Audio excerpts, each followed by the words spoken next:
तब क्या ये खाली होते मॉल्स हमारी ग्रोथ स्टोरी पर दाग बनेंगे? ये सिर्फ सूनी पड़ी बिल्डिंग का सवाल नहीं है, ये फंसा हुआ इन्वेस्टमेंट, घटती प्रॉपर्टी वैल्यू और लोकल इकोनॉमी पर असर का सवाल है।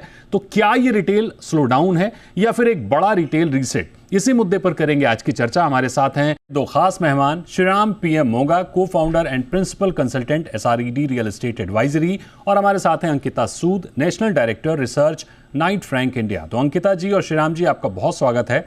श्रीराम जी, सबसे पहले आपके पास आते हैं। आपसे मैं समझना चाहूंगा कि ओवर सप्लाई या ओवर कॉन्फिडेंस। देश में 64 घोस्ट मॉल है, 1 करोड़ 33 लाख स्क्वायर फीट खाली स्पेस है और 6,700 करोड़ का संभावित रेवेन्यू लॉस है। क्या यह साफ संकेत है कि डेवलपर्स ने मांग का गलत आकलन किया? इसी के साथ क्या हमने डेस्टिनेशन बनाने की जगह सिर्फ कंक्रीट खड़ा कर दिया है? Deepak ji, thank you very much आपके साथ जुड़ने के लिए।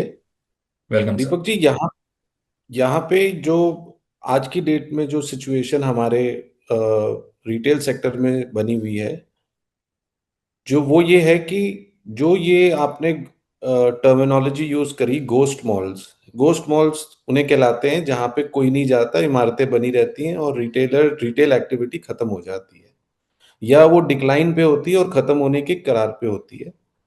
ये सिचुएशन तब बनती है जब डेवलपर पर्सपेक्टिव से एक सर्टन लेवल की अंडरस्टैंडिंग जो कि डेवलपर रिटेलर को देता है जब वो जगह लेते हैं, वो नहीं रहती। क्योंकि जब जब तक उनका अपना कंट्रोल इस पूरे मॉल ऑपरेशंस पे रहता है, तब तक जो डेली के जो एक एक तरीके से मॉल चलाया जाता है वो फॉलो होता है। बट जैसे ये गोस्ट मॉल्स एक ऐसी स्थिति में पहुंच जाते हैं जब वेरियस इन्वेस्टर्स इनके साथ जुड़ जाते हैं, तो डिसीजन मेकिंग एक जगह पे नहीं रहती, और उस डिसीजन मेकिंग की वजह से, उस डिसीजन मेकिंग ना होने की वजह से रिटेलर्स की मूवमेंट नए डेवलपमेंट्स में हो जाती है। मेजरली गोस्ट मॉल्स जो जिन्हें आप एज ए टर्मिनोलॉजी यूज करते हैं, these are properties which are strata sold properties where there are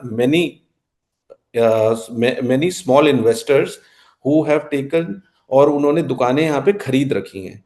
तो क्या होता है कि जब आपके पास एक सेंट्रल कंट्रोल नहीं होता किसी भी रिटेल इन्वायरमेंट पे, रिटेल इन्वायरमेंट सफर करने लग पड़ती है, और वहां से धीरे धीरे सारी जितने भी रिटेलर्स होते हैं वो नई डेवलपमेंट्स में मूव करना शुरू कर देते हैं।